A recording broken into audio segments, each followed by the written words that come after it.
आप देख रहे हैं न्यूज़ 24। मैं हूं मानव गुप्ता। नॉन स्टॉप एट 9 में आपका स्वागत है, जहां हम आपको दिखाते हैं खबरें जिनमें रफ्तार भी होती है, धार भी होती है, क्योंकि हमारा मकसद ही है नजर हर खबर पर। तो आइए शुरू करते हैं नॉन स्टॉप एट 9।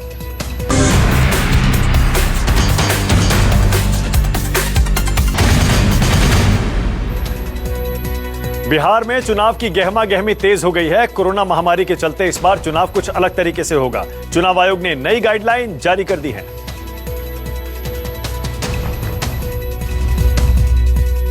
चुनाव आयोग ने बताया है कि बिहार विधानसभा चुनाव के लिए नामांकन ऑनलाइन दाखिल किए जाएंगे। साथ ही चुनाव के दौरान कोरोना से बचाव के लिए कई नियमों का पालन करना होगा। कोरोना काल में ऑनलाइन भरे जा सकेंगे नॉमिनेशन, शपथ पत्र भी ऑनलाइन जमा किए जा सकेंगे, सिक्योरिटी डिपॉजिट भी ऑनलाइन कर सकते हैं। डोर टू डोर कैंपेनिंग के लिए 5 लोग ही जा सकते हैं। जनसभा, रोड शो सरकारी गाइडलाइंस के अनुरूप होंगे। जनसभाओं में सोशल डिस्टेंसिंग का पालन करना होगा। रैलियों में एक साथ 5 से ज्यादा गाड़ियां नहीं जाएंगी।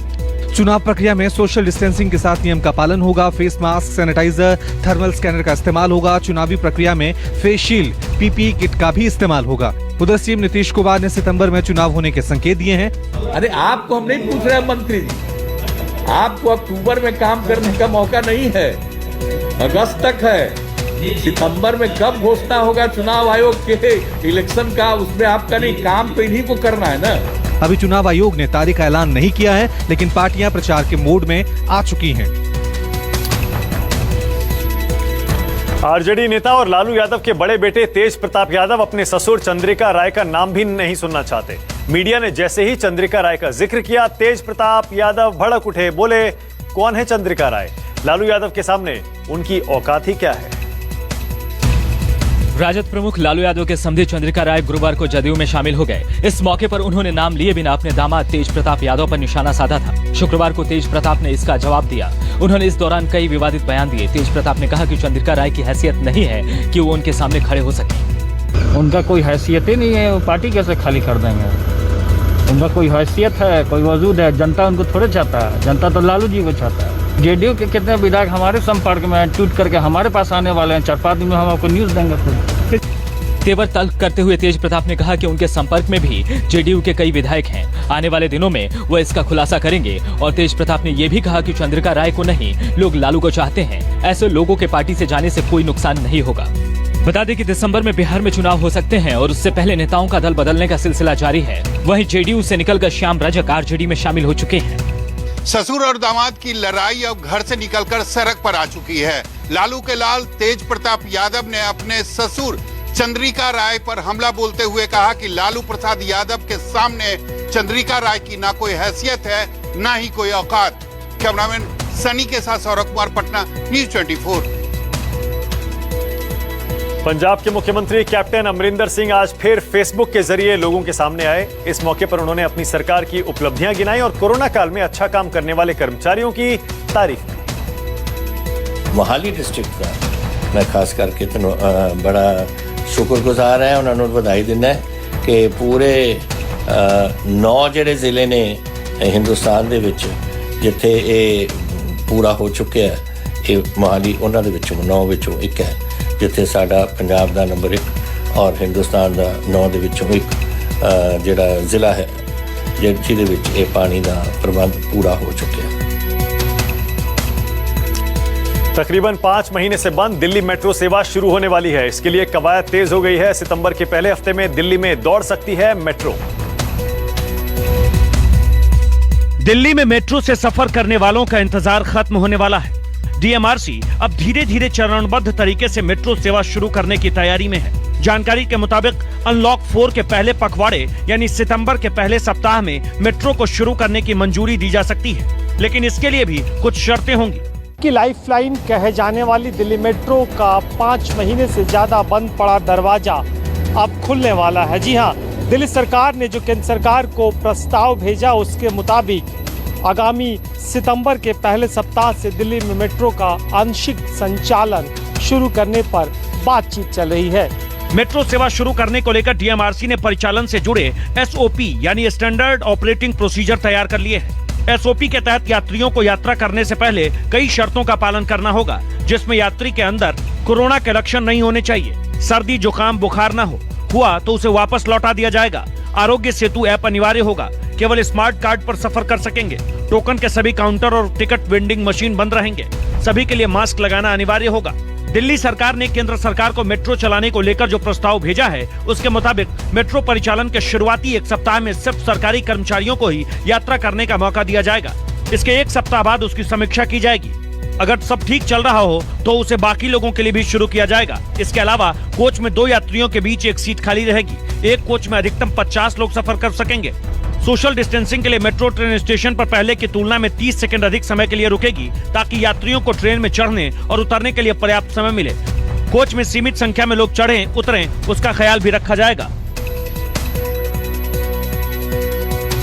तिहाड़ जेल के बाद सबसे सुरक्षित माने जाने वाली जोधपुर जेल में बदमाश और महिला सुरक्षा कर्मियों के साथ सांठगांठ की खबर सामने आई है। एक वीडियो वायरल हुआ है जिससे प्रशासन के होश फाख्ता हो गए हैं। गानों पर ठुमके लगाते और झूमती ये लड़कियां जोधपुर जेल की सुरक्षा कर्मी हैं। नाचने गाने का यही वीडियो अब जांच के दायरे में है। आरोप है कि ये पार्टी जोधपुर जेल से जमानत पर रिहा हुए बदमाश पूनम सिंह ने दी थी। जमानत की खुशी में धोखाधड़ी के आरोपी पूनम सिंह ने जयपुर रोड पर बने होटल में जश्न मनाया। होटल का संचालन बदमाश पूनम सिंह के पास है। होटल में जोधपुर जेल के 10 से 12 महिला कर्मियों को बुलाया गया था। कहा यह भी जा रहा है कि बदमाश ने जोधपुर जेल में इन आरक्षियों को बुलाने के लिए बस भी भेजी थी। बस को जेल के अंदर प्रवेश भी दिया गया, लेकिन जेल सुरक्षा गेट पर इन वाहनों का कोई रिकॉर्ड तक नहीं है। अब बदमाश के होटल में जोधपुर जेल के पुलिसकर्मियों के डांस का वीडियो वायरल हो गया है। वीडियो वायरल होने के बाद जेल प्रशासन इन्हें बचाने में जुट गया है। अप्रैल जिसका जन्मदिन था उसके द्वारा ये पार्टी का आयोजन किया गया था, और इसमें यदि कुछ भी कोई इलीगल कोई मैटर है तो उसकी जांच की जाएगी।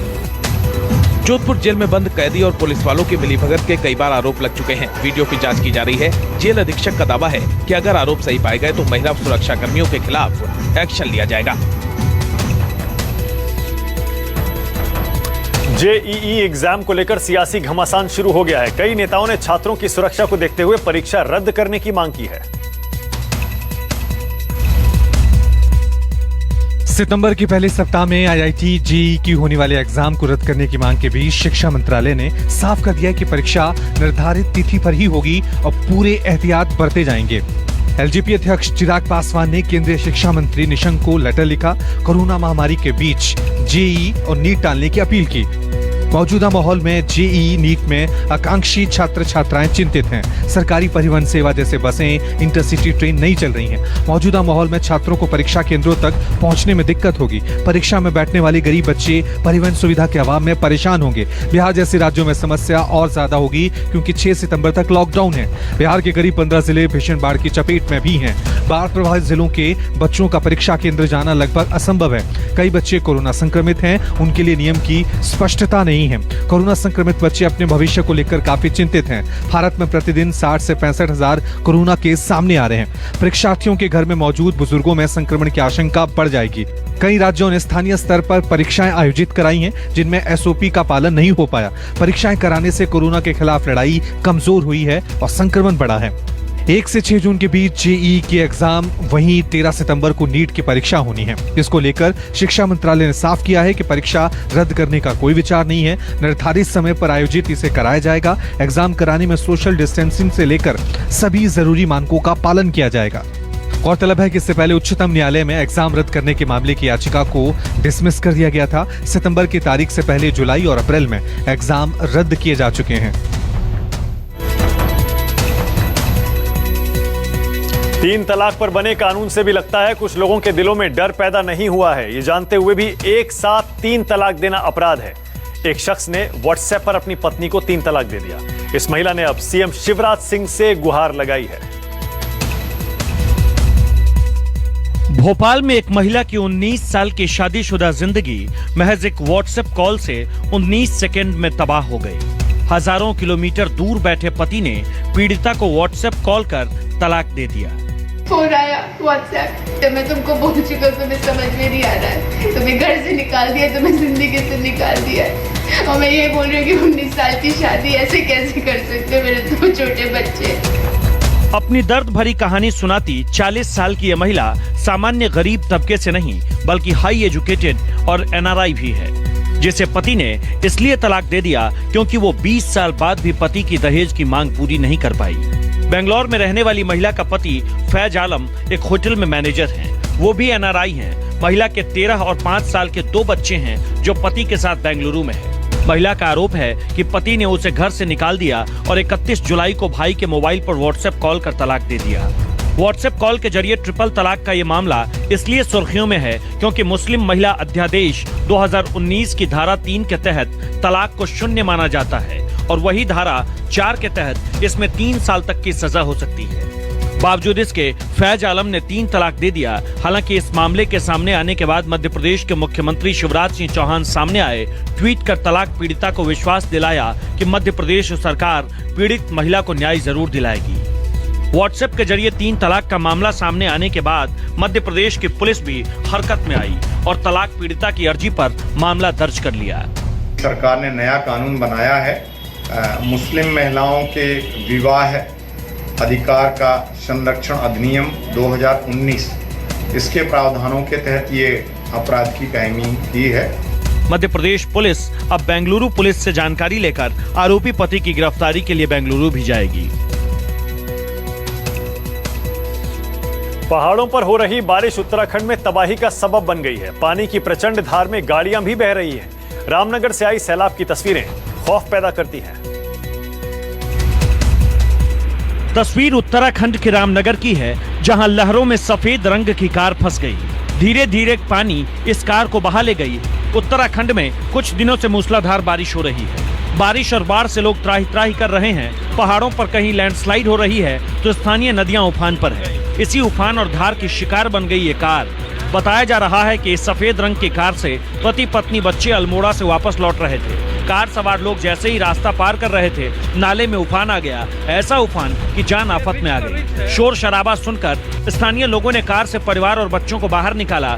बाहर निकलने की देर थी कि ये कार पानी में धीरे धीरे बहने लगी। बहाव तेज हुआ तो कार काफी दूर तक पानी के सैलाब में बहती चली गई। कार डूब गई। गनीमत थी कि कार में बैठे लोग सुरक्षित थे। ये तस्वीर जम्मू कश्मीर के कठुआ की है, जहां ड्राइवर ने जरा सी हिमाकत की और उसकी जान जाते जाते बची। कठुआ में टाटा सुमो गाड़ी का ड्राइवर नाले को पार कर रहा था, तभी ऐसा बहाव आया कि हर तरफ चीख पुकार मच गई। ड्राइवर कुछ समझ पाता उससे पहले ही दरिया में जा फंसा। पानी में खुद को फंसता देख ड्राइवर कूद गया। जम्मू कश्मीर में हो रही मूसलाधार बारिश की वजह से पहाड़ों से पत्थर बरस रहे हैं। ऐसे में जम्मू श्रीनगर राष्ट्रीय राजमार्ग को बंद कर दिया गया है, जिसकी वजह से हाईवे पर लंबा जाम लग गया है। जम्मू श्रीनगर राष्ट्रीय राजमार्ग पर हो रही भारी बारिश के चलते जगह जगह पर भूस्खलन हुआ है, जिसके चलते हाईवे को दोनों तरफ से आवाजाही के लिए बंद कर दिया गया है। हम इस समय मौजूद हैं जम्मू श्रीनगर हाईवे उधमपुर के पास और ये देखिए यहाँ पर सैकड़ों की तादाद में आपको वाहन दिखेंगे, ट्रक दिखेंगे, जो कि बिल्कुल ही हाईवे के किनारे खड़े हो गए हैं। उत्तराखंड में जम्मू के अलावा गुजरात का मेहसाणा भी पानी पानी है। चारों ओर पानी पानी है। जितनी दूर तक नजरें जाए, सड़कें, घर, सब इमारतें पानी में डूबी हुई है। गुजरात में पिछले कई दिनों से बारिश हो रही है। सड़कें दरिया बनी हुई है। लोग परेशान हैं क्योंकि घर के अंदर भी पानी आने लगा है। यहाँ बहुत छोटे से ब्रेक के लिए रुक रहे हैं। ब्रेक के बाद आपको